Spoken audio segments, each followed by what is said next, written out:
என்ன நடக்குது அப்படிங்கிறத நான் கிளியராக சொல்கிறேன். ஓகேவா? ஸோ என்ன நடக்குது அப்படின்னு பார்த்துக்கிட்டிங்கன்னா, ஒரு கோல்டான கிளைமேட் இருக்கும்போது இந்த கோல்டு அப்படிங்கிற வைரஸ் வந்து இறந்து போகாமல், ஏன்னா அவன் ஹீட்டில் இருக்கும்போது இறந்துடுவான், கோல்டான கிளைமேட்டில் வந்து இறந்து போகாமல் வாழ்ந்துக்கிட்டு இருக்கான்.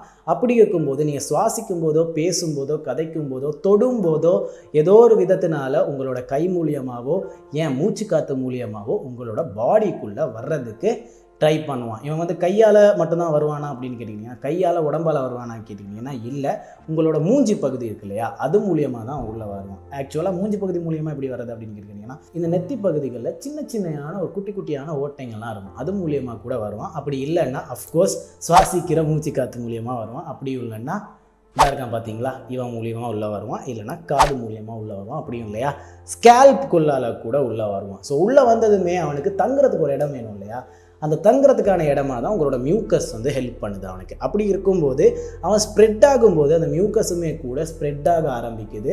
இங்கே இருக்கிற கொஞ்சம் அளவான மியூக்கஸ் இங்கே தலைப்பகுதிக்கு போகும்போது தலைவலிக்க ஆரம்பிக்கும். அங்கே இருக்கிற அதே கொஞ்சம் அளவான மியூக்கஸ் கொஞ்சம் அதிகமாகும்போது உங்களோட காது பகுதிக்கு போகும், உங்களோட கழுத்து பகுதிக்கு போகும், நிறைய இடங்களில் ஃபில் ஆக ஆரம்பிக்குது. அதனால தான் கோல்டு அப்படிங்கிறவன் தலைவலி, காஃப் அப்படிங்கிற மாதிரி, அதாவது இருமல், ஒரு பக்கம் மூக்கெலாம் அடைச்சிக்கிறது, அந்த மாதிரியான விஷயம்லாம் பண்ணுறதுக்கு ரீசன் உங்களோட மியூக்கஸை வந்து அவன் இன்னும் பரப்பி விட்டுறான், அவன் இன்னும் பெருசாக்கி விட்டுறான், கொஞ்சமாக இருக்கிறத நிறைய ஆக்கி விட்டுறான். அப்படிங்கிறதுனால எல்லா இடத்துலையும் போயிட்டு தங்கி அது உங்களுக்கு ஒரு வலியை ஏற்படுத்துது அப்படிங்கிறது தான் உண்மை.